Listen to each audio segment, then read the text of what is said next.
Abdul Qasim Al-Junaidi jadi wali itu bukan wiridannya terlalu banyak, enggak. Beliau pernah bikin satu kalimat yang menjadikan Allah itu ridho. Kalimatnya begini, kalau malam beliau wiridan gini, ya Allah, kenapa engkau ngasih rezeki saya, padahal engkau tidak butuh saya. Kalimatnya sederhana. Kalau seorang majikan ngasih servis sama karyawannya, memang butuh pekerjaannya. Orang tua ke anak butuh kasih sayangnya.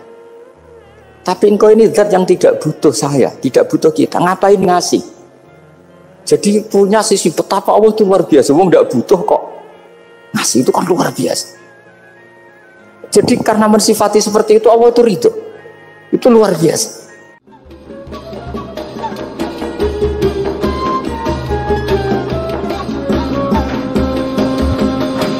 Saya termasuk orang yang meskipun masih muda itu gak pati-pati mati. Karena bukan berarti saya mesti soleh, mesti husnul khotimah, ya enggak. Ada istilah mati yang menyenangkan dalam diri manusia, yaitu Nabi ngendikan Allahumma ahyini maka natil hayatu khairan li wa tawaffani maka natil wafatu khairan li. Sebagian doa Allahumma ij'alil hayata ziyadatan li fi kulli khairin wal mauta rahatan li min kulli syarrin. Jadi mati itu akhir dari maksiat saya atau akhir dari potensi maksiat saya. Sehingga kata Sohibul Hikam, kamu harus percaya diri bisa selamanya tidak maksiat lagi. Orang kan tanya, masa manusia tidak bisa maksiat lagi? Ya bisa saja kamu pas taat terus mati, berarti sudah tidak bisa maksiat. Jadi ulama itu melihat mati itu akhir dari segala maksiat atau potensi maksiat. Ya, di sini hebatnya lagi-lagi GNU itu. Bohong fasik gendong kayak apa, kalau mati saya deh. Tombone menang kabeh, saya dia menang kabeh. Sesuai kayak ini, saya nih pun buatan sakit maling, buatan sakit korupsi.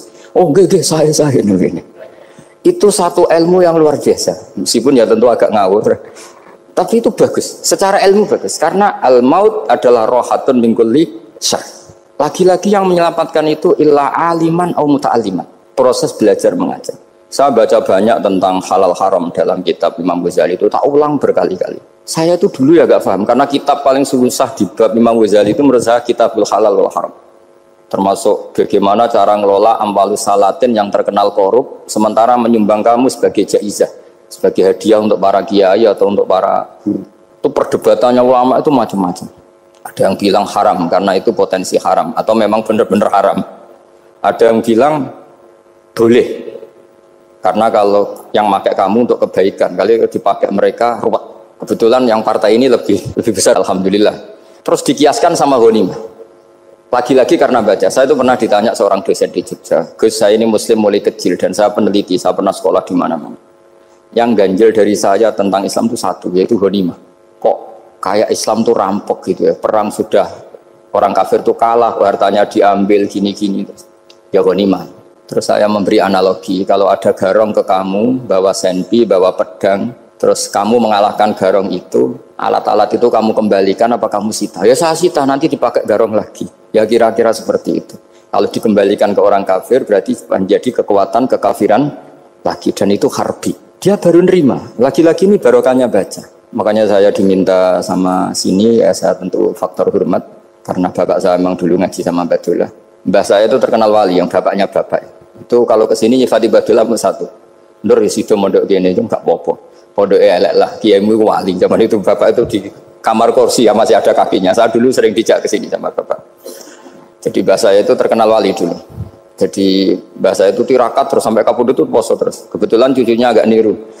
Saya tidak niru itu karena itu Gus Zaki. Memang disuruh tidak niru. Kata mbah saya, kira usah tirakat, terus tak tirakati aku. Itu. Jadi saya, Mbah Mun juga gitu. Kowe haram tirakat, terus tak tirakati aku. Saya senang sekali. Tapi tua-tua kok mikir putu. Nah, terus nirakati putuku sopo. Jadi mulai jadi kiai betul Mas Nadif, saya ini sudah mulai mikir putu. Karena saya ini termasuk orang yang kecelok alim yang enggak banyak orang menghormati karena sudah diramal sama mbah-mbah. Di dulu mbah saya Mbah Nur Sam itu, kakak saya itu SMP SMA, kakak saya yang kedua juga SMP SMA. Mbah saya itu Mbah Nur Sam itu yang nganterkan bapak ketika mondok sini itu, yang ikrar karo Badullah wali Mbah Nur Sam, ahli tirakat, ahli puasa. Itu bilang, Nur, anak sing iki aja pondok, aja sekolahno. Sumben sing ngalim ku anak sing iki. Ketika saya hampir tamat SD sama mbah saya Tuban, mbah saya Narukan juga disabdo begitu. Singkat cerita saya mondok sarang. Mondok sarang pertama langsung dikenal Mbah Mun, wong anak kiai jadi langsung dikenal. Terus didoni macam-macam terus dadi wong alim juga ada yang ngelem. Biasa aja untuk dongane wong sepuh. Ya sebenarnya agak kecewa, ya saya inginnya kan dianggap prestasi gitu, ternyata dianggap doanya orang-orang sepuh. Ya, makanya kalau ini kita memiliki ya rodok, ya syukurlah sama Bang Mutamakin sama semuanya karena tadi, kenapa saya harus cerita ini? Quran sendiri mengakui bahwa orang soleh itu diantara aturannya adalah dzurriyyatam ba'duha min ba'd. Meskipun Allah bisa bikin orang soleh dari mana saja, tapi yang legitimit itu memang dzurriyyatam ba'duha min ba'd. Dan kata dzurriyyah itu tasmalu auladal inas, kata Ibnu Hajar al-Asqalani, memasukkan turunan yang dari ibu. Meskipun tentu secara wali nikah atau secara disiplin nasab dari ibu itu tidak ngefek. Tapi dari segi fa'innal irqadassas, bahwa sistem tubuh kita itu tetap ada gen dari seorang apa? Ibu. Sehingga banyak ulama tafsir mengatakan dzurriyyah itu tasmalu auladal inas. Dzurriyyah itu memasukkan turunan dari apa? Ibu. Bapak saya itu nasabnya nasab wali, jadi mbah-mbahnya itu suka tirakat, suka. Ibu itu nasab kiai. Jadi kalau bapak wiridan itu, kalau istiqomah itu disalahkan sama keluarga ibu. Istiqomah itu salah. Karena ijabu malam yajib, mewajibkan sesuatu yang tidak wajib. Itu masalah secara ilmiah. Mbah Mun itu sering kritik kalau ada pondok kok wajib puasa, wajib merawat itu sering kritik. Itu secara fikih bahaya. Ijabu malam yajib, mewajibkan sesuatu yang tidak wajib. Dan itu kriminal dalam bab fikih. Betul itu, sama cari di Sulam Taufik, babnya itu ngeri, ijabu malam yajib itu tidak dihitung minal kabair, dicari sendiri itu di bab Sulam Taufik, tidak perlu saya sebut, itu parah betul malah cara menvonis Abdullah bin Husain bin Thohir di Sulam Taufik, ijabu malam yajib. Tapi pondok-pondok yang tirakat tidak kurang dalih, niki boten majibaken, ngelatih, boten majibaken tapi nopo. Nah, silsilah dari keluarga ibu itu suka ilmu. Sehingga Abdullah bin Mas'ud itu tiap hari itu mensweeping orang yang sering duha. Kalau ada orang duha istiqomah itu disweeping. Awas, harus seminggu sekali, nggak boleh tiap hari. Masa sholat fardu kamu saingi sholat duha? Nggak boleh, fardu tersaingi. Itu Abdullah bin Masyhur, sampean cari di Al-Hunyah. Sayyidah Aisyah kalau ada orang duha tiap hari dimarahin. Dan itu secara konstitusi ilmu benar karena Nabi Qiyamul Lail Ramadan itu hanya 4 hari yang dipandu. Lainnya itu enggak. Khasyata ayyufradu alaihim, kalau dalam sahih takut dianggap fardu. Akhirnya istiqomah itu masalah di keluarga saya yang dari ibu. Nah, kebetulan kita ini suka ada istiqomah, akhirnya ya seperti ini. Tapi ini ilmu harus kita bicarakan. Tapi yang istiqomah, Bapak itu pengagum Badullah. Bapak itu suka sama istiqomah karena punya guru dulu Ki Zubaidi istiqomah, Badullah istiqomah. Tapi jangan kira Badullah itu hanya istiqomah. Saya punya sanad banyak, mungkin Gus Zaki lebih tahu. Sering saya diceritakan Bapak. Badullah itu anak ambek wong fasih teman-teman itu rapati cocok. Senajan to majibno fasih. Tak takoki iki ngopo. Engko nek ke fasihan darani wong awam untuk ganjaran. Mergo macane Quran gak fasih. Padahal untuk ganjaran mergo seneng Quran. Jadi terus tak takoki Bapak, niku saged damel syariat mboten? Ya ora kenek, pokoke ngono. Jadi go ngekrori. Artinya beliau ndak ingin lah gara-gara kita terlalu pakam tajwid kemudian menganggap siapa saja baca Quran salah kemudian tidak dapat pahala. Bisa saja hamalahum ala ayaqraul Qur'an apa mahabbatuhum wa iskuhum wa kada wa kada. Jadi akhirnya saya jadi tahu. Oke, secara makhraj salah, tapi iseknya benar, mahabbahnya benar, brontonya benar. Jadi sebetulnya Badullah itu punya sekian makalah tentang ilmu. Hikam juga gitu. Nur nak cah santri ngaji Ihya itu jauh oleh. Tapi nak ngaji Hikam mojo. Maksudnya beliau entah kalau setelah itu Badullah itu melarang siapa saja santri ngaji Hikam itu dilarangnya ada kelas tertentu untuk boleh ngaji Hikam. Nah, kenapa saya cerita ini? Karena saya masih ingat betul di antara wasiatnya Mbah Mun itu. Pirroh sebab apa Fatihah kok ihdinas siratal mustaqim, bukan siratoka tapi siratal ladzina an'amta alaihim. Dawe Mbah Mun fa innallaha ta'ala la yaqul wa la yasrab wa la yanqih wa la kadza wa kadza. Allah itu tidak makan, tidak minum, tidak tidur. Sehingga kita tidak bisa niru Allah. Tapi yang makan tidur itu manusia. Sehingga kalau ingin dekat Allah ya niru siratal ladzina, bukan siratoka. Kita cara tidur niru Kanjeng Nabi, niru ulama, cara makan, cara minum, niru Allah tidak bisa. Makanya bukan ihdinas siratal mustaqim siratoka tapi siratal ladzina an'amta. Maka dalam beragama itu butuh master, butuh panutan. Ya tentu Mbah Mun oleh ngendikan pakai luwet orang-orang kuno. Cara Mbah Mun pakai cantolan.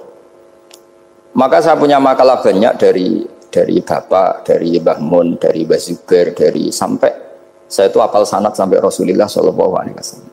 Karena yang bisa mengawal ilmu itu sanad.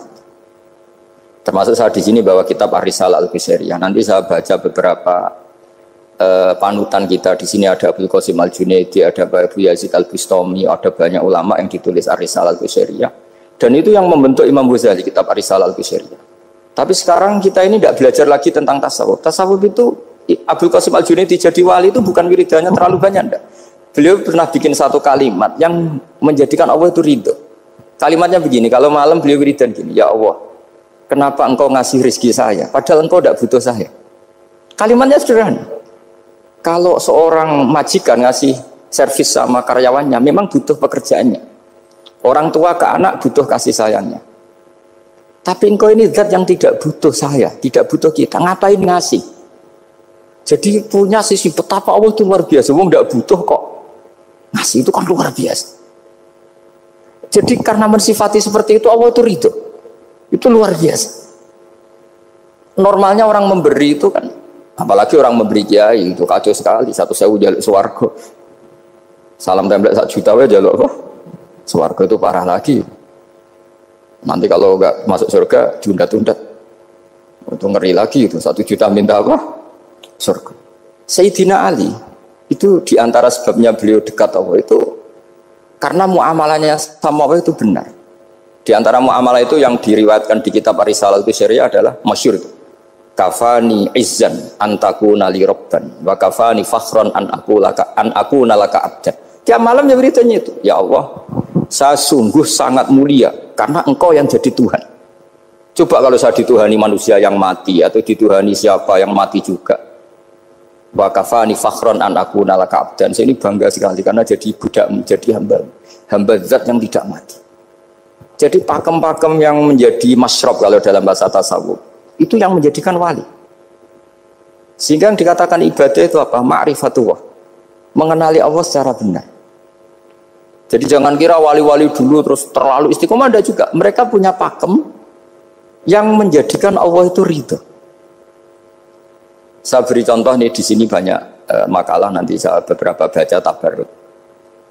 Banyak riwayat dari orang-orang sufi. Nabi Ibrahim itu pernah ketemu orang Majusi. Beliau terkenal sakhok, terkenal sakhiyah.